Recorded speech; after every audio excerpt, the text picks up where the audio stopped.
My name is Karen. I'm a 30-year-old female taxi driver at 5.4 feet and 171 pounds. I'm what you'd call chubby. I'm significantly over the standard weight, but I have no health issues. People often tell me, "Karen, it's such a waste. You'd be pretty if you lost weight." But if I'd be pretty if I slimmed down, I guess I'm decent enough as I am. So, well, I'm oddly optimistic and not at all interested in dieting. In high school, I was in the volleyball club. I was the type called a sporty chubby. I wasn't this heavy back when I played volleyball. I gained weight rapidly because I stopped exercising and didn't change my eating habits after graduating high school. After high school, I got my car and motorcycle licenses, bought a 150cc bike with the money I earned from part-time jobs, and spent about a year traveling around America. Later, I took up another part-time job, bought a used car, gathered camping gear, and traveled around America again. Instead of spending money on diets and fashion, I find more joy in traveling on my bike or car, watching movies I like, or reading books. In short, I suppose I lack what people call femininity. At 23, I decided to settle down and become a taxi driver. I love customer service and, of course, driving, so I think this job is my calling. Now, I'm dating a man. His name is Daniel. He's 27, 3 years my junior, and works at a major automotive company. He's quite handsome. Some might find it unbelievable that a chubby 30-year-old woman can date a younger, handsome man, but, surprisingly, I'm quite popular. Some men say a woman over 110 pounds isn't a woman, while others don't care much about that. Daniel was one of the latter. We met when Daniel was a passenger in my taxi, on his first day inspecting dealerships from the headquarters. He liked my driving and customer service. While some passengers don't like to be talked to, Daniel is chatty. "It must be hard being a woman, isn't it?" he said. "Well, yeah. Some say they're afraid of getting into a car driven by a woman, while others prefer it to be the stuffy old men drivers. It has its pros and cons. But now, with dash cams and all, women can work with a sense of security." I've had this conversation countless times. We chatted casually and reached the destination in about 20 minutes. Then Daniel, while paying the fare, asked, "Can I charter the taxi? I need to visit several places in the city tomorrow, and catching a taxi each time seems troublesome." "Sure you can. Just call the company, and we'll pick you up whenever you specify," I replied. Then Daniel said, "Actually, I'd like to request you specifically, if that's okay." "Of course, that's fine," I smiled and answered. The next day, we started from a business hotel and spent almost the entire day together, visiting car dealerships around the city. Due to our jobs, we never ran out of things to talk about, from cars to traffic conditions, accidents, and hobbies. "Traveling around America on a motorcycle, huh? That's impressive. I know solo camping is getting popular, but you've been camping alone long before it became a thing," he said, showing interest in my stories. Eventually, he moved to the passenger seat to make conversation easier, and almost felt like a date. By the time we finished visiting the last dealership, we had become quite close. "Can I contact you again?" he asked. "Sure, just call the company and request me, and I'll be there," I responded. Daniel, slightly embarrassed, then said, "I mean, not for work, but privately. Can we exchange contact information?" So I happily exchanged numbers with Daniel. That's how my relationship with him started. Talking with Karen is fun, and being with her is so comfortable. "I'm not really into overly feminine women," Daniel said. I sort of understood, and sort of didn't. Was it my lack of femininity that he had fallen for? At the time, that's what I thought. After dating for a while, "If I were to marry someone, it'd be you, Karen. Will you marry me?" Daniel said. By then I had fallen so deeply for Daniel, so I had no reason to say no. It wasn't a passionate proposal, but somehow it was very much like Daniel, and I liked it. That was when I learned that Daniel's biological parents had died in a car accident when he was in high school, and that he is now adopted by his uncle, Richard. "I still can't bring myself to call them dad or mom," he said with a sad smile. Hearing about Daniel's heavy past, "I'll definitely make you happy, Daniel." "No, we'll make each other happy." I impulsively hugged him tight. "Ugh, Karen, too strong," he said, laughing. Both of us were a bit teary-eyed. Sorry, but I think Richard's family might oppose our marriage. But I'm determined to marry Karen, Daniel said. Is that so? Because I'm older? Because I'm a taxi driver without a college degree? Or is it because I'm chubby? I don't feel inferior about these things, but I listed what society might criticize. No, I think they'd oppose anyone I chose. They aren't my biological parents, and I think I could force acceptance by moving out and living on my own first. Daniel reasoned, though it didn't sound like a great plan to me. No, we'll go and meet them properly. Even if they're not your biological parents, Daniel has been taken care of by them, and they'll be relatives. I'd prefer to get married with their blessing. So, we set a date to visit Daniel's house for introductions. I was optimistic, thinking everything would work out. But as Daniel predicted, I faced stronger opposition than I imagined. Meanwhile, my parents were all for the marriage, raising their hands in approval when I brought Daniel home. We're getting married. I never thought she'd get married, and to such a wonderful man, too. Mom teared up. Are you sure about her? Dad asked, making a typically problematic parent comment. The manliest one in our house is Karen, my two younger brothers testified. We all laughed, drank, had an incredibly good time. You have a nice family, Daniel said as we were leaving, looking a bit sad, which tugged at my heart. On the day we were to visit Daniel's house, I put extra effort into my makeup and dressed in a formal suit. I'm sorry. This might be uncomfortable for you, Daniel said apologetically. It's okay. I have a pretty tough heart, I replied with a smile, and we entered his house. The door was opened by a slightly neurotic middle-aged man and a beautiful middle-aged woman. They seemed like a kind and ordinary couple, Richard and his wife, but their grimacing smiles at seeing me bothered me. Once we were led into the living room, a young woman was seated on the sofa. She was incredibly beautiful, the kind of beauty that's undeniable. I honestly thought, she's so pretty. I'm jealous. But she glared at me with intensity. This is Karen. We're planning to get married, Daniel introduced. As everyone took their seats, I greeted. I'm Karen. Pleased to meet you. Suddenly, the beautiful woman burst out. What's so good about her? She said. Her name is Jennifer, the only daughter of this household. She's 22 years old, a cousin to Daniel. When Jennifer was 12, Daniel, who lost his parents in an accident, came to live in this house. He's her younger cousin, and though they lived together, he never felt more than brotherly affection for her. But it seemed Jennifer has always liked Daniel. Jennifer, that's rude, isn't it? If you want to know Karen's good points, I can tell you plenty, Daniel interjected, seemingly annoying Jennifer. What good points? Her personality? No matter how nice she is, she's still a chubby, older woman. It's crazy for you to marry someone like her, Daniel, Jennifer exclaimed, distorting her beautiful face. Your opposition doesn't matter, Jennifer. I've already decided to marry her, Daniel replied calmly. But then even Aunt Nancy joined in. Look, Daniel, isn't she a bit too overweight? I'd be embarrassed to introduce her to the relatives, she said. Even Richard added, the relatives all think Daniel and Jennifer would end up together. Imagine the ridicule if they find out he's marrying an overweight woman. They all treated me as the overweight woman. This is pointless. No matter how much Richard and the others oppose, I'm marrying Karen. We've done our duty by visiting. Let's go, Karen, Daniel said, taking my hand as we headed to the door.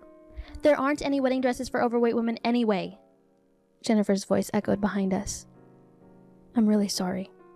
I didn't expect it to be that bad, Daniel said, more shocked than me, apologizing repeatedly. It felt like a skit, didn't it? I was more bewildered than shocked, even finding it a little funny. Richard and Nancy must really adore Jennifer. She's indeed a great beauty. If it were just about looks, anyone would choose Jennifer, I said nonchalantly. Daniel sighed and replied, You're really something, Karen. If they had been Daniel's biological family and sister, I might have been much more upset. I never wanted a wedding or a reception.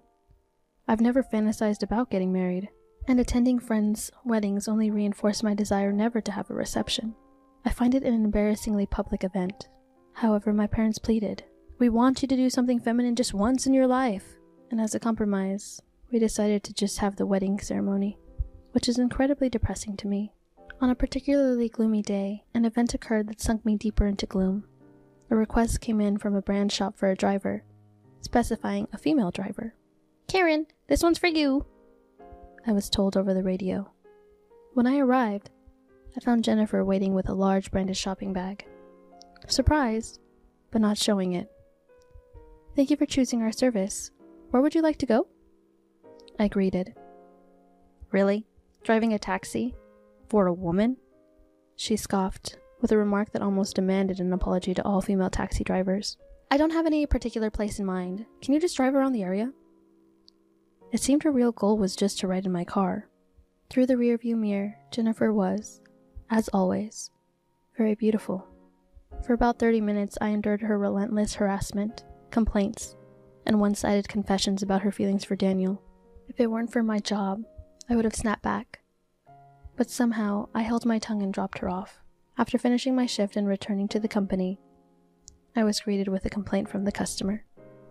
It was an intense complaint, filled with fabrications about my service attitude. I can't believe she'd go that far just to harass me. I was exacerbated, but glad I hadn't retaliated in the taxi. The company, knowing my usual work attitude and positive customer feedback, suspected the customer was a problem from the start. The whole exchange was recorded on the drive recorder, quickly convincing the company that the complaint was baseless. But Jennifer's obsession with Daniel seemed a little bit abnormal. Perhaps having someone she looked down on take away the person she liked triggered her extreme behavior. But I was determined to be happy with Daniel, no matter what. On the day of the wedding, I wore a dress for the first time in my life. Jennifer said all that stuff, so I was a bit worried about the size, but "You look really beautiful, Karen," Daniel complimented me. "There are various wedding dresses for chubby brides these days," I replied, laughing off his concern. Moreover, I had attempted dieting for the first time for this day, successfully losing 11 pounds. Additionally, with wedding beauty treatments and shapewear for the dress, I, who had always been told I'd be pretty if I slimmed down, ended up looking quite decent, to say it myself. Even my family was almost creeped out, saying I looked like a different person. That's when Richard and his wife entered the dressing room, bringing along Jennifer in a wedding dress.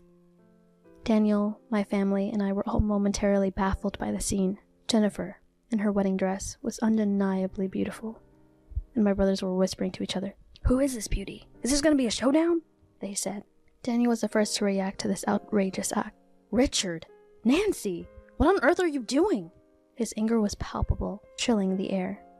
But Richard, undeterred, "Jennifer is more suitable as a bride than Karen. Overweight woman, leave!" he shouted.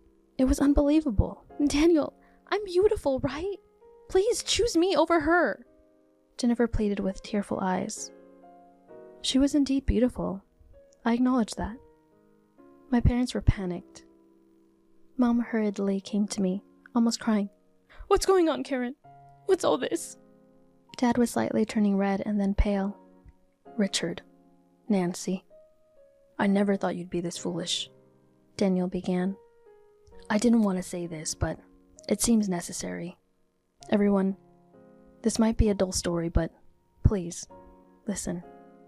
When my parents died in an accident, a considerable amount of insurance money and compensation for pain and suffering was paid. I'm grateful that you took me in as an adoptive son, Richard. But at that time, wasn't your company struggling financially?"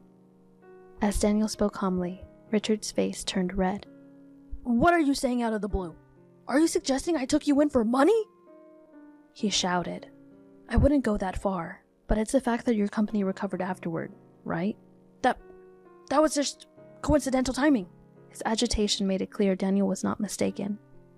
I couldn't help but interject. "I get it. That's why you're going to such extremes to stop our marriage, right? If Jennifer and Daniel got married, you thought you wouldn't have to return the money, right?" It seemed I had hit the nail on the head. "Damn! No! We purely thought about Jennifer. What's wrong with wanting her to marry the man she loves?" Richard defensively exclaimed.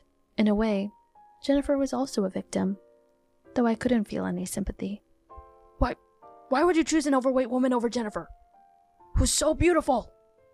He seemed to genuinely believe that. Maybe to Richard, a woman's worth is all in her appearance. Thinking if they aren't young and beautiful, they are valueless.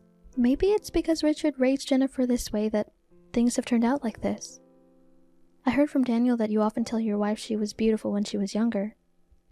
That's not really a compliment, is it? I thought the root of all this was Richard. Daniel opened up. I've been distrusting of women for a long time. Living in Richard's house, I was constantly subjected to Nancy and Jennifer's derogatory remarks about other women. Always about their looks. Even if those women had great achievements, they'd say, "But she's not even pretty," and laugh. It was awful. That's why Daniel had said I don't like overly feminine women. He was referring to Jennifer and the likes, but Karen made me realize that not all women are like that. That's why I'm marrying her. I now understood why Daniel chose me. Hearing that she contributed to his distrust, Jennifer looked visibly pale. Far from having any affection for me, this was the first time she realized she was disliked. At that moment, Nancy spoke up. "Yeah, he always says I was beautiful when young, but now I'm just an old lady. It's like he's justifying his affair with younger women." The room froze at her bombshell. "What? Nancy! What are you saying all of a sudden?" "You think I don't know?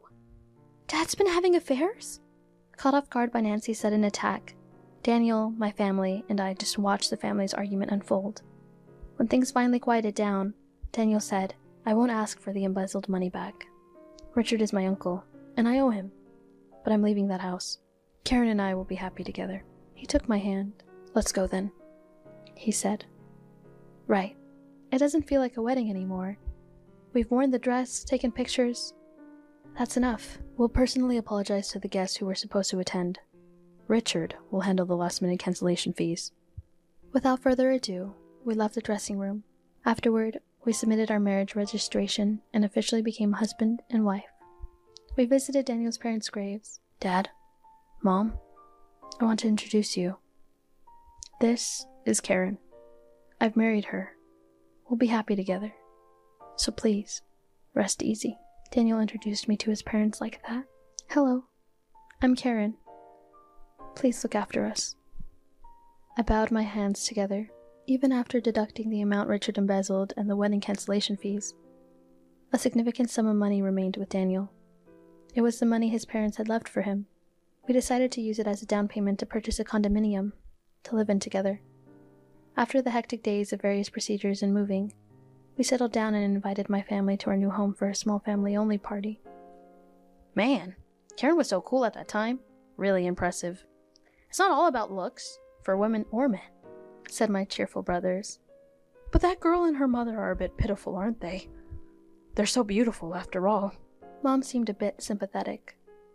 "Mom, you've been charming always, before and now," Dad said, carefully making everyone laugh. We later heard that Richard and his wife were constantly fighting over whether to divorce or not. Apparently one of his mistresses, emboldened after being discovered, confronted them saying, "I'm obviously better than that old lady." But that's no longer any of our concern.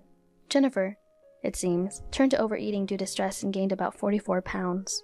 She's not thinking that gaining weight will win Daniel back, is it? No, surely not. If that's the case, she still hasn't understood.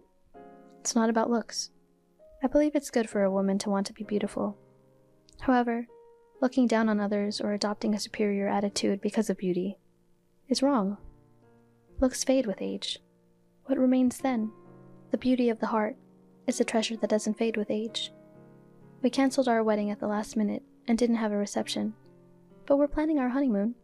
Yes, we haven't gone on our honeymoon yet. We plan to take the maximum annual leave and drive around Europe in a car. We debated between a motorcycle and a car, but chose the latter, since Daniel doesn't have a motorcycle license, and we can cover more distance by taking turns driving. I can't wait. Someday, I'd like to go camping, as a family, Daniel said as he hugged me. We will definitely be happy. No, we already are happy. Even an overweight woman can find happiness.